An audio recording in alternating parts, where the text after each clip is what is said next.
Sebelum kita menerima firman Tuhan, kita akan berdoa.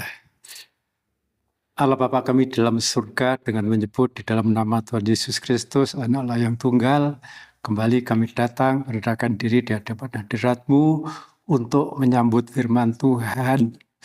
Dengan segala ketidakmampuan kami, keterbatasan kami mohon kuasa Roh Kudus Engkau curahkan, Roh yang tidak terbatas, bahkan kekuatan kuasanya juga tidak terbatas.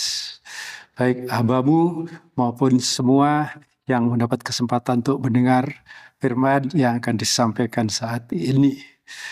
Bagi hamba-Mu, kiranya Tuhan mengaruniai dengan roh hikmat dan kuasa, agar hamba-Mu dapat menyampaikan kebenaran firman Tuhan dengan tepat. Tuhan sertai dengan kuasa-Nya, supaya melalui pemberitaan firman Tuhan mengerjakan keubahan-keubahan untuk bentuk menjadi ciptaan baru, mengerjakan pemulihan-pemulihan, mendatangkan pertolongan-pertolongan dari segala pergumulan permasalahan yang kami hadapi. Dan bagi semua yang mendapat kesempatan untuk mendengar, kami mohon Roh Kudus Engkau curahkan mengurapi telinga-telinga untuk dipersiapkan mendengar firman Tuhan, hati, pikiran, konsentrasi kami, supaya kami boleh merasakan pekerjaan Roh Kudus, pekerjaan Roh Tuhan yang mengajar kami akan firman Tuhan, yang mengingatkan kami akan firman yang kami dengar. Roh kebenaran menuntun kami ke dalam seluruh kebenaran Tuhan. Roh Kudus yang menuliskan firman dalam loh hati kami. Roh Kudus juga yang membimbing kami untuk bisa melakukan apa yang menjadi kehendak Tuhan, sehingga kehidupan kami boleh merasakan kekuatan firman dalam urapan Roh Tuhan. Kami boleh merasakan firman-Mu bekerja dalam setiap kehidupan kami. Dalam nama Tuhan Yesus Kristus, kami sudah persembahkan doa permohonan kami ini. Amin. Puji Tuhan, saya sampaikan salam sejahtera dalam nama Tuhan Yesus. Selamat kita kembali bertemu dalam cinta dan kasih-Nya Tuhan kita Yesus Kristus, terutama untuk menerima kebenaran firman Tuhan. Pada kesempatan yang lalu, saya sudah menyampaikan bagian firman Tuhan yang menyatakan bahwa Tuhan yang baik, yang kasih setianya tidak berkesudahan itu memberikan kelepasan bagi kita dari segala musuh, dari segala lawan. Dan untuk pagi hari ini saya akan menyampaikan bagian firman Tuhan yang masih tetap berhubungan dengan Tuhan itu memberikan kelepasan dari segala musuh. Dan untuk pagi hari ini kita akan membaca firman Tuhan yang mungkin agak panjang ya, yang akan kita baca dari surat Efesus pasal 6 ayat 10 sampai ayatnya yang ke-18. Kita akan bacakan. Akhirnya hendaklah kamu kuat di dalam Tuhan, di dalam kekuatan kuasa-Nya. Kenakanlah seluruh perlengkapan senjata Allah, supaya kamu dapat bertahan melawan tipu muslihat iblis. Karena perjuangan kita bukanlah melawan darah dan daging, tetapi melawan pemerintah-pemerintah, melawan penguasa-penguasa, melawan penghulu-penghulu dunia yang gelap ini, melawan roh-roh jahat di udara. Sebab itu ambillah seluruh perlengkapan senjata Allah, supaya kamu dapat mengadakan perlawanan pada hari yang jahat itu dan tetap berdiri sesudah kamu menyelesaikan segala sesuatu. Jadi berdirilah tegap, berikat pinggangkan kebenaran dan berbaju sirahkan keadilan. Kakimu berkasutkan kerelaan untuk memberitakan Injil damai sejahtera. Dalam segala keadaan, pergunakanlah perisai iman. Sebab dengan perisai itu kamu akan dapat memadamkan semua panah api dari si jahat, dan terimalah ketopong keselamatan dan pedang roh, yaitu firman Allah. Dan dalam segala doa dan permohonan, berdoalah setiap waktu di dalam roh, dan berjaga-jagalah di dalam doamu itu dengan permohonan yang tak putus-putusnya untuk segala orang kudus. Ya, inilah lawan yang kita hadapi. Ya, pada ayat 12 di sana dikatakan, karena perjuangan kita bukanlah melawan darah dan daging, ini bukan berarti melawan manusia, tetapi melawan pemerintah-pemerintah, melawan penguasa-penguasa, melawan penghulu-penghulu dunia yang gelap ini, yang melawan roh-roh jahat di udara. Walaupun seringkali lawan kita ini memperalat manusia. Dan iblis lawan kita itu dalam mengadakan peperangan bagi kita bukan saja secara konfrontasi, tetapi juga dengan tipu muslihat. Ya, yang pada kesempatan yang lalu saya ibaratkan kalau untuk orang Israel waktu mau merebut Kanaan, Musa mengirimkan 12 mata-mata. Pada waktu mereka mau merebut Yeriko, Yosua juga mengirimkan mata-mata. Itulah bagikan intelijen. Ya, dengan kalau iblis, cara itu tetap digunakan, yaitu dengan tipu muslihat.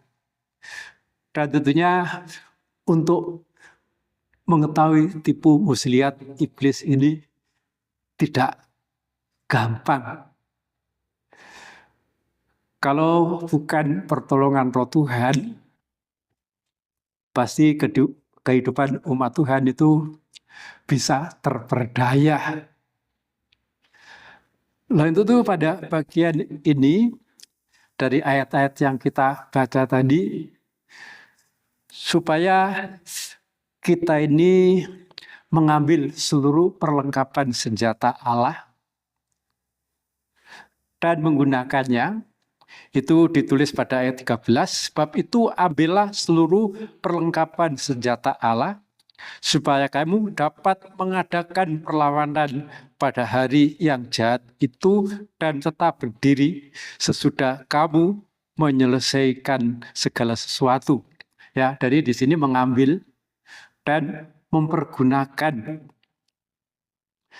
Pada ayat 11 di sana katakan, kenakanlah seluruh perlengkapan senjata Allah supaya kamu dapat bertahan melawan tipu muslihat iblis. Jadi kalau 3 bagian ini saya rangkaikan, kita harus mengambil seluruh perlengkapan senjata Allah.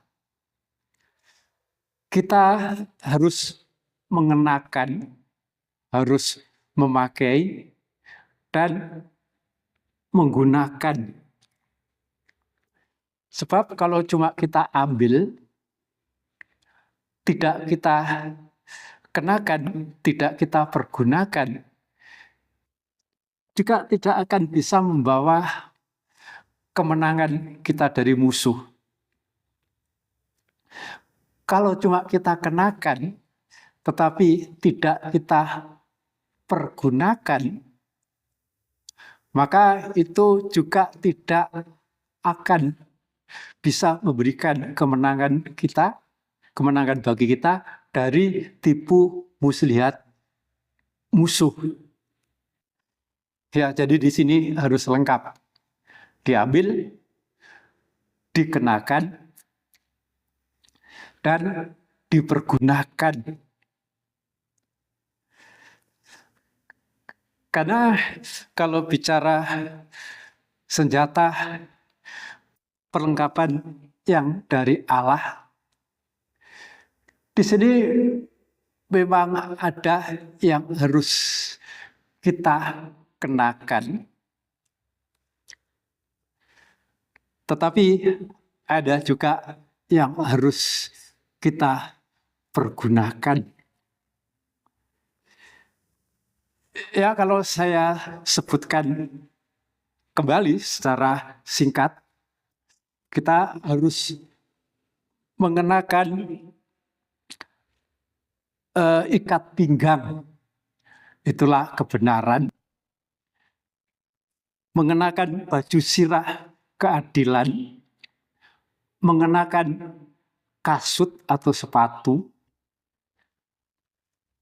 Mengenakan ketopong, itulah keselamatan. Mengenakan atau mempergunakan perisai, ya, ini semua kelengkapan-kelengkapan yang harus kita kenakan dan kita pergunakan. Kalau ikat pinggang, kemudian baju sirah, kasut, ketopong, itu semua kita kenakan. Sedangkan yang harus kita pergunakan itulah perisai. Ya, perisai ini untuk menangkis serangan musuh. Dan pedang, itulah pedang roh. Itu jelas dengan menggunakan pedang. Memang untuk mengadakan perlawanan. Ya, jadi kelengkapan di sini memang ada yang berupa bagaikan kelengkapan pakaian yang harus kita kenakan. Walaupun semuanya itu berguna untuk kita ini mendapatkan kelepasan dari sebuah musuh. Tetapi ada juga yang memang harus langsung kita pergunakan. Itulah perisai untuk menangkis dan pedang untuk mengadakan perlawanan. Di bagian pertama yang disebutkan yang harus kita kenakan itulah ikat pinggang. Dan ikat pinggang di sini adalah ikat pinggang kebenaran. Dan mengenakan ikat pinggang, banyak ayat dalam Alkitab itu membuktikan suatu kesiapan. Seperti orang Israel pada malam Paskah, kan mereka harus juga mengenakan ikat pinggang, karena pada malam itu mereka harus buru-buru keluar dari Mesir. Mengenakan ikat pinggang itu juga merupakan suatu kesiapan untuk melayani. Mengenakan ikat pinggang itu bisa juga merupakan suatu kekuatan. Seperti yang menjadi pujian Hana. Di antaranya mengatakan bahwa Tuhan memberi ikat pinggang kepada yang lemah. Dan banyak hal pengertian-pengertian ikat pinggang. Dan kalau di sini dikatakan mengenakan ikat pinggang kebenaran, kebenaran itu adalah firman Tuhan. Maka firman Tuhan harus kita kenakan sebagai kekuatan. Firman Tuhan harus kita kenakan supaya kita ini siap dalam pelayanan, siap dalam segala hal. Ya, itu sebagian saja yang saya sampaikan. Kemudian saya lanjutkan mengenakan baju sirah. Itulah keadilan. Dan baju sirah ini, ya di samping memang itu busana yang harus dikenakan, tetapi juga di dalamnya itu ada kuasa, kekuatan untuk melindungi. Nah, itu sebabnya kalau Goliat akan berhadapan dengan Daud, Goliat juga mengenakan baju sirah yang bersisik, ya, yang tentunya menakutkan. Dan di sini yang dikatakan baju sirah itulah keadilan. Dan kalau saya perhatikan, yang namanya adil itu tidak memihak. Yang namanya adil itu memberikan putusan, ya, yang benar. Ya, itulah baju sirah keadilan. Dan kalau saya rangkaikan, kebenaran dan keadilan itu memang buah yang dikehendaki oleh Tuhan. Dalam kitab Nabi Yesaya pasalnya yang kelima, di sana dikatakan bahwa umat Israel itu adalah tanaman kesukaan Tuhan. Sebetulnya Tuhan itu mengendaki, ya, tanaman anggur Tuhan mengendaki buah yang manis yang bisa dinikmati oleh Tuhan. Tetapi sangat disayangkan mereka mengeluarkan buah yang masam yang tidak bisa dinikmati. Yang dikehendaki oleh Tuhan itulah buah kebenaran dan keadilan. Tetapi yang mereka lakukan itulah keonaran. Ya, sehingga akibatnya Tuhan itu mencabut pagar-pagarnya dan membiarkan Israel yang merupakan tanaman kesukaan Tuhan itu dilanda oleh musuh, dilanda oleh lawan. Dan kemudian yang harus kita kenakan berikutnya, kasut atau sepatu, kerelaan untuk memberitakan Injil. Jadi memberitakan Injil itu merupakan suatu pengakuan, menyaksikan Injil, menyaksikan kebenaran. Lama sekali saya merenungkan bagian ini. Tetapi di saat-saat saya mempersiapkan bagian firman ini untuk saya sampaikan, sepertinya Tuhan memberi petunjuk kepada saya, kenapa kok kerelaan memberitakan Injil itu juga merupakan kelengkapan. Dalam kitab Wahyu pasal 12, di sana dikatakan bahwa iblis itu dikalahkan oleh darah Yesus dan oleh perkataan kesaksian. Ya, iblis tahu firman, tetapi untuk kita menghadapinya dengan tipu muslihatnya, dalam kehidupan kita harus ada firman, dalam hati kita harus dipenuhi dengan firman, supaya dari mulut kita ini juga mengeluarkan ucapan, mengeluarkan perkataan yang mengucapkan firman Tuhan. Ya, dalam surat Petrus, firman Tuhan melalui Rasul Petrus mengatakan, barang siapa yang berkata-kata, hendaklah dia berkata-kata seolah-olah yang orang yang memberitakan firman. Dan ini juga teladan yang diberikan oleh Tuhan Yesus. Pada waktu iblis mencobai Tuhan Yesus dengan 3 kali, maka Tuhan melawannya dengan perkataan firman. Dalam 3 kali itu Tuhan Yesus selalu mengucapkan, ada tertulis dalam Alkitab. Nah, kalau Tuhan Yesus sudah pasti ya, karena memang dirinya itu adalah firman yang menjadi manusia.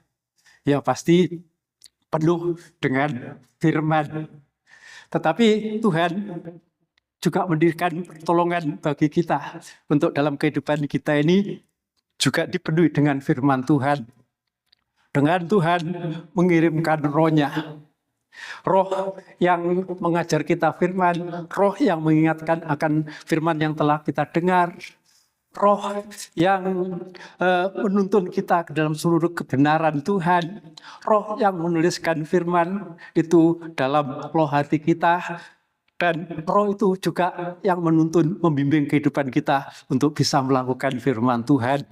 Supaya dalam kehidupan kita, dalam hati kita ini dipenuhi dengan firman Tuhan. Sehingga manakala kita menghadapi tipu muslihat iblis, yang diantaranya juga iblis itu menggunakan firman, maka kita bisa pergunakan, bisa menghadapi dengan kita ini menyaksikan firman, mengatakan firman, mengucapkan firman. Ya, ini sepatu kerelaan untuk memberitakan Injil damai sejahtera. Ya, kemudian yang seterusnya itulah ketopong. Ketopong keselamatan. Ketopong itu untuk melindungi kepala ya. Tuhan Yesus sebagai kepala itulah yang menyelamatkan. Kalau kita ini menggunakan ketopong bukan berarti kita ini melindungi Tuhan Yesus. Tetapi kita harus berusaha untuk bisa melindungi keselamatan yang Tuhan berikan. Ya, Tuhan Yesus sebagai kepala jemaat menyelamatkan tubuhnya. Firman Tuhan mengatakan, memang keselamatan itu karena kasih karunia melalui korban Tuhan Yesus yang kita terima dengan iman, dengan percaya. Tapi firman Tuhan juga mengajarkan supaya kita ini mengerjakan keselamatan dengan takut dan gentar. Inilah bagaikan mengenakan ketopong untuk menjaga supaya keselamatan yang Tuhan sudah karuniakan, yang sudah kerjakan melalui pengorbanan Tuhan itu tetap ada dalam kehidupan kita. Jangan sampai keselamatan yang Tuhan sudah berikan melalui pengorbanannya kemudian terlepas dari kehidupan kita. Karena dalam surat Yudas di sana dikatakan, memang Tuhan sudah menyelamatkan umatnya keluar dari Mesir. Tapi kemudian membinasakan mereka di padang gurun. Karena mereka bagaikan tidak mengenakan ketopong keselamatan, ketopong untuk memelihara, untuk mengerjakan keselamatan yang ada padanya. Ya, dan kemudian mempergunakan pedang roh. Itulah firman Allah. Karena firman Tuhan dalam kekuatan kuasa Roh Kudus itu bagaikan pedang bermata dua yang bisa menusuk ke bagian dalam kehidupan kita. Artinya menggunakan pedang roh, ya kita memanfaatkan firman Tuhan untuk menusuk mungkin hati kita, ditusuk, perasaan ditusuk, dan itu banyak terjadi, dialami pada zaman pelayanan Tuhan Yesus, terutama ahli Taurat dan orang Farisi. Dan kalau kita ini mau menggunakan pedang roh, itulah firman Tuhan. Manakala firman Tuhan itu menusuk kehidupan kita, mengoreksi kehidupan kita, menyatakan apa yang tidak benar dalam kehidupan kita, tetap kita terima, tetap kita hargai.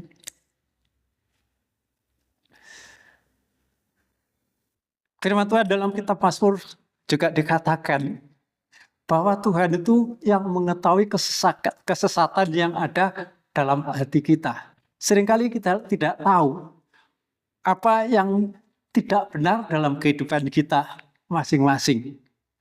Tapi ada kalanya pada waktu kita ini menerima firman Tuhan, bagaikan firman itu merupakan pedang yang menusuk ke bagian hati kita yang paling dalam.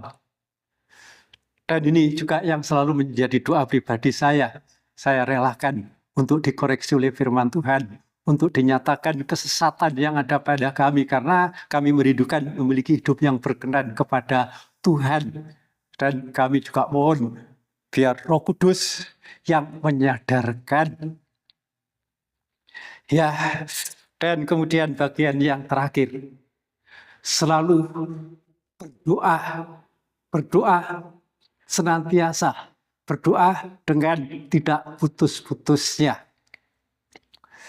Dan kalau doa ini digambarkan bagaikan nafas, ya, saya kira sebagai tentara, sebagai laskar Kristus, bukan saja mempersiapkan diri dengan mengambil persenjataan, mengenakan persenjataan dan menggunakan, tetapi juga menjaga pernafasan, menjaga kesehatan. Dan itu sebabnya sebagai tentara, ya, kalau secara di pemerintahan di dunia, biarpun nggak ada perang, tetap dilatih untuk berlari kah, untuk latihan kah, tapi itu paling sedikit juga untuk bisa menjaga pernafasan. Dan dengan pernapasan yang teratur, tentara itu juga bisa tenang dalam membidikkan senjata untuk melawan musuh. Ya, inilah kelengkapan yang Tuhan tunjukkan untuk kita ambil, untuk kita kenakan, untuk kita pergunakan, agar kita bisa menghadapi musuh dengan tipu muslihatnya dan menjadikan kita ini berkemenangan. Tuhan Yesus memberkati.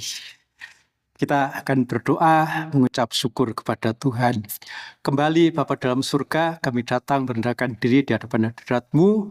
Kami bersyukur kepada Tuhan, biarpun kami menghadapi musuh, iblis, kuasa kegelapan, roh-roh jahat yang menguasai udara. Mereka merupakan penghulu. Tentunya bagi kami tidak ada kemampuan untuk menghadapi, namun bersyukur kepada Tuhan, Engkau memberi kami persiapan untuk kami bisa menghadapi. Kami mohon biar kiranya Roh Kudus menolong kami, memampukan kami untuk kami bisa mengambil perlengkapan senjata Allah, mengenakan, juga kami menggunakan. Beri kami kekuatan kemampuan untuk kami berdoa senantiasa. Dan itu memang harus kami jaga, harus kami lakukan. Bagaikan tentara yang harus juga menjaga kebugaran, menjaga juga pernafasan, supaya tidak mengalami kegangguan-gangguan. Tuhan, terima kasih. Hamba-Mu sudah berhenti berkata-kata, hamba-Mu serahkan pemberitaan firman Tuhan yang Kamu sampaikan ini dikerjakan oleh Roh Kudus pada setiap hati kehidupan yang mendapat kesempatan untuk mendengarnya. Kami persembahkan doa, ucapan syukur, terima kasih permohonan ini ke hadapan Allah Bapa dalam surga. Kami alaskan hanya dengan menyebut di dalam nama Tuhan Yesus Kristus. Amin. Tuhan memberkati.